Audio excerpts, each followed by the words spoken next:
You're pitiful, just a dropout kid from the lowest rung. I bet you were raised in poverty and your kid is living at the bottom of society. I understand your perspective. Let me introduce myself. I'm Mary. My life has been a roller coaster, to say the least. When I was about to finish middle school, tragedy struck. I lost both my parents in a short span of time. Coping with such loss, my focus shattered, and I couldn't muster the will to study for exams anymore. Predictably, I failed all my high school entrance exams, even the backups. At 15, I found myself at a crossroads, gap year or workforce. To be honest, I did have aspirations of attending high school, but the family members who took me in were financially strained. Moreover, I felt compelled to preserve my parents' life insurance payout for future needs. Add to that the discomfort of entering high school a year late, and the decision to start working seemed the most practical. I must have been 19 then, in a relationship with John, a colleague at my workplace who was 27 at the time. You're involved with someone much older? Are you sure about this?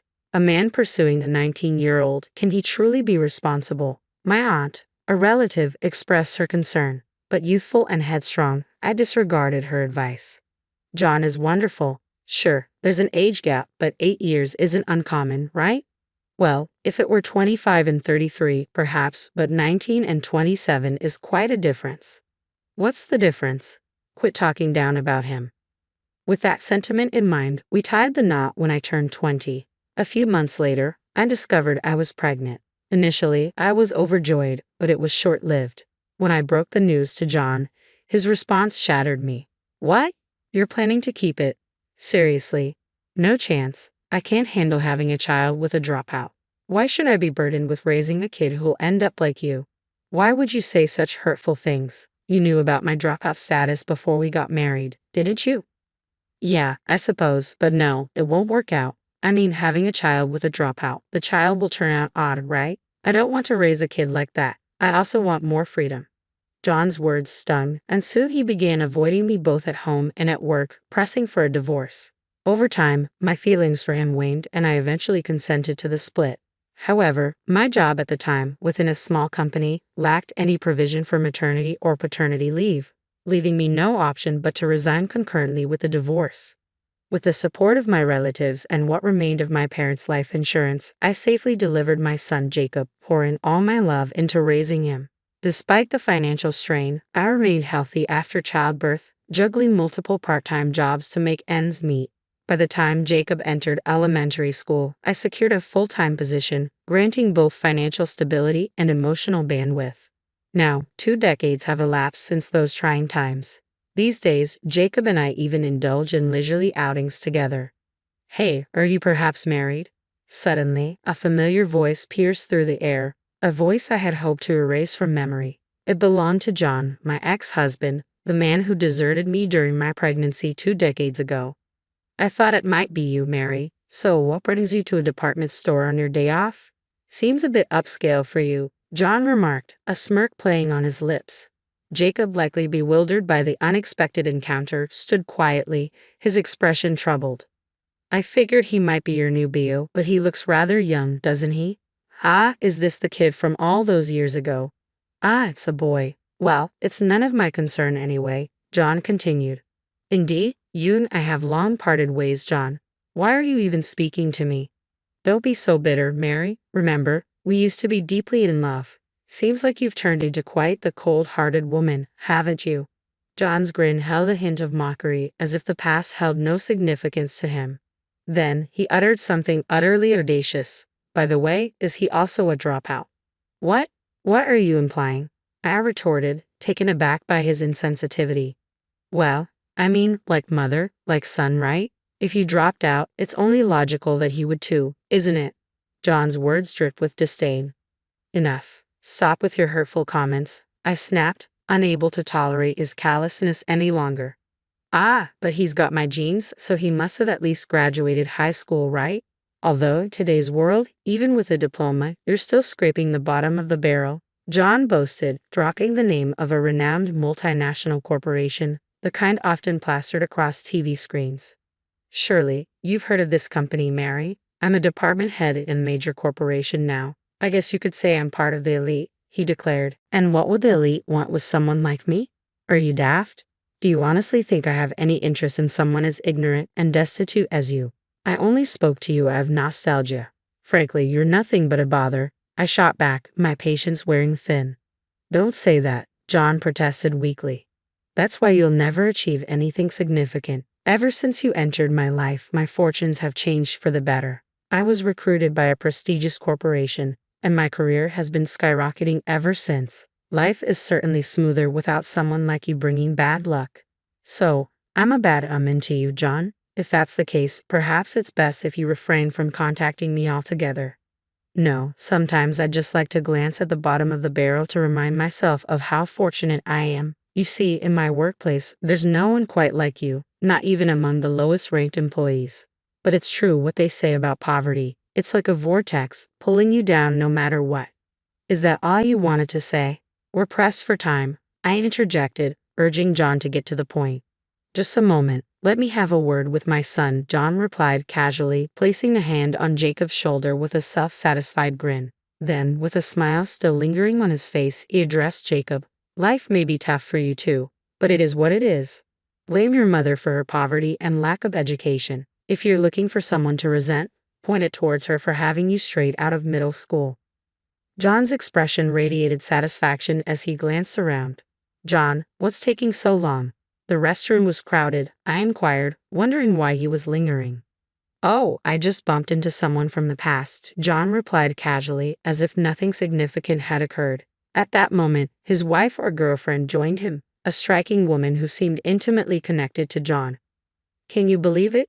This woman dropped out of high school midway through. Not even a high school graduate, but a middle school dropout. Can you imagine? John boasted, his tone dripping with condescension. And her son is likely to follow suit, destined for the bottom rung of society. Aren't you glad you didn't have to endure such a dismal existence? You're fortunate to have landed a high achiever like me, he continued, oblivious to our presence as if we were invisible. However, the woman seemed to take notice of Jacob when he lifted his head. Peering up from her books, her expression turned startled. She pointed at him, her hand trembling uncontrollably. Isn't he? What's the matter? I asked, perplexed by her sudden reaction. Isn't that the president of one of our major clients? She exclaimed. Startled by her outburst, John pivoted around. The moment his gaze landed on Jacob's face, his eyes widened in recognition. Seeing this reaction, Jacob slowly spoke up. I heard your company's name earlier, but upon seeing your face, I suspected it might be you. Indeed, you are the one. Thank you for your hospitality at that dinner the other day. Oh, Mr. Jacob, you seemed quite reserved during our dinner. It's quite surprising to witness you publicly criticizing others, labeling them as low-life and uneducated at your whim.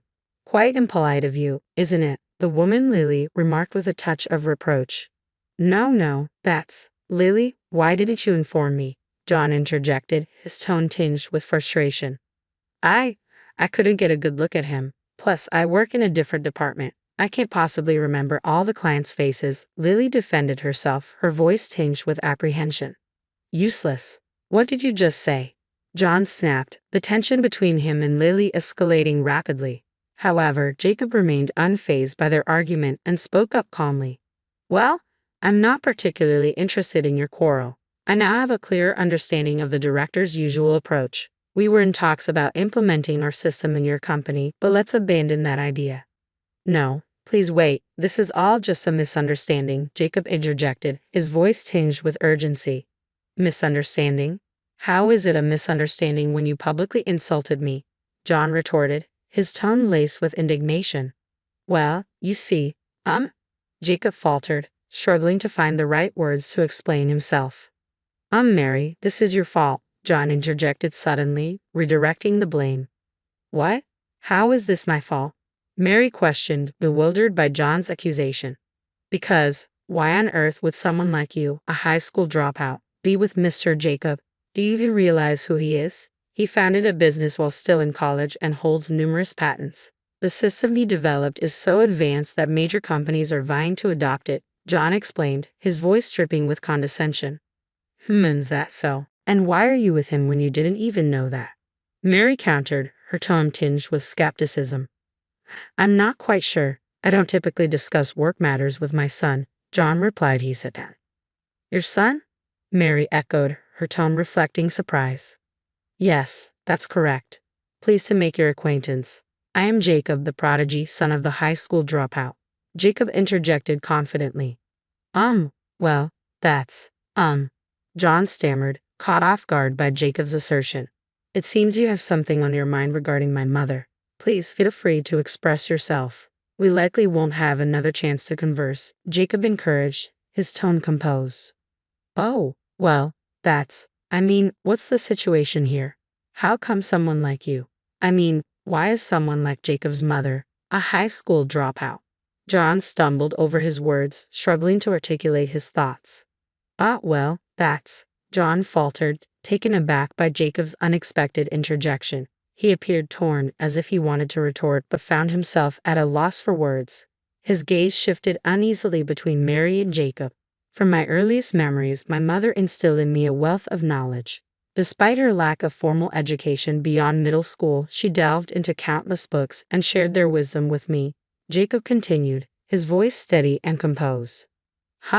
What? I never knew Mary possessed such depth, John muttered, visibly surprised.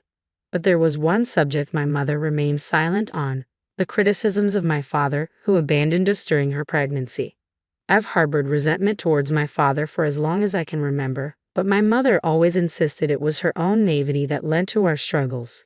Even in our most dire circumstances, when we had nothing and were barely scraping by, she maintained a radiant smile. She's the person I admire most, Jacob recounted, his voice tinged with reverence. So you hold her in high regard, but Mr. Jacob, you share my bloodline, don't you? Can't you consider signing a contract with my company? John pressed, his tone pleading. Yes, I could. However, what's truly unacceptable here is your behavior. We're in a public setting, you know. Have you not considered the embarrassment you're causing? Jacob countered, his tone firm. Well, that's just my honest opinion. I simply perceive Mary as lacking in intelligence, that's all, John retorted, his tone unapologetic. And what does that make you, the man who fathered a child with this woman you call stupid? What kind of person does that make you, abandoning her when she was so young? Maybe she was innocent, but do you have any idea of the hardships she endured? You seem proud of your position in a big company, but why didn't you contribute even a single cent in child support? Jacob's accusations hung heavy in the air, leaving John speechless. As Jacob's words sank in, Lily's expression transformed. From a troubled look, her face now bore a glare directed squarely at John. Wait a minute, that's not what you told me. No, you just be quiet. That can't be true. Didn't you share with me that your previous wife cheated on you and left, that she denied you access to your child, and even refused your attempts to provide child support, forcing you to save instead? Was that entire story just a fabrication? Lily's voice was edged with disbelief and accusation. It seems highly likely that it was a fabrication. My mother and I still reside with our relatives. He knows where we are if he truly intended to provide child support. Mom, has this man ever attempted to contact you? Jacob inquired. Not once. Not on my cell phone. Not at any relative's house. And certainly, there's been no mention of child support, Mary confirmed, her tone tinged with disappointment. My revelation seemed to ignite fury in Lily, while John's complexion drained of color. You lied. You're despicable. I'm relieved I didn't marry you. It's over between us, Lily declared, her voice trembling with anger. What? Wait, Lily, please don't go, John pleaded, desperation evident in his tone. John hastily pursued Lily, leaving Jacob and me to exchange a knowing glance before erupting into laughter. John's pitiful demeanor was simply too amusing to ignore. Afterward, we indulged in some window shopping, feeling thoroughly content as we headed home. Later, Jacob filled me in on the situation. His company and John's were on the verge of sealing a significant contract, but Jacob opted to pull out at the 11th hour. Apparently, he was entirely transparent about his reasons. Your representative was my father, the man who abandoned my pregnant mother and neglected to provide child support. It's inconceivable to trust such an individual and engage in business with him. The system I've developed is akin to my own offspring. Entrusting it to him, just the thought makes my skin crawl. Predictably, this turn of events stirred up considerable turmoil.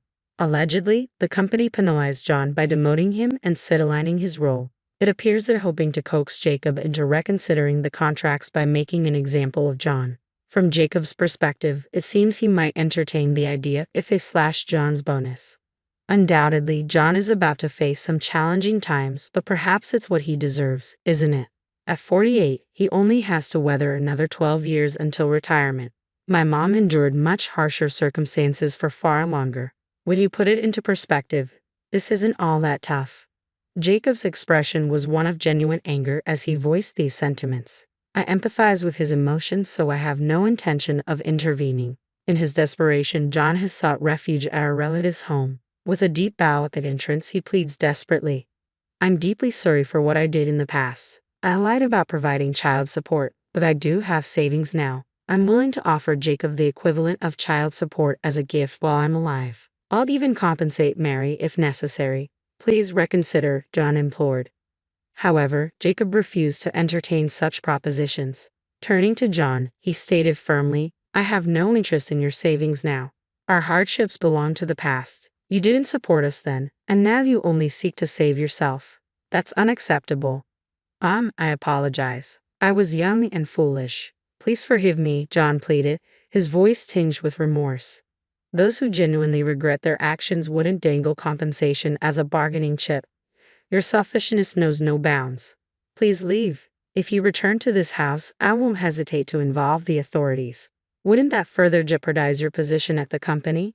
Jacob's words struck a chord, prompting John to flee in a panicked frenzy. Thanks to Jacob's intervention, it's unlikely John will darken our doorstep again. We can look forward to peaceful days ahead. Currently, Jacob is focused on completing all his college credits. But once that's accomplished, he plans to treat the entire family to a trip to a hot springs resort. Despite my protests, Jacob insists on repaying our support. If that's his wish, we'll gratefully accept his generosity. Surely, we'll enjoy a wonderful time on that trip.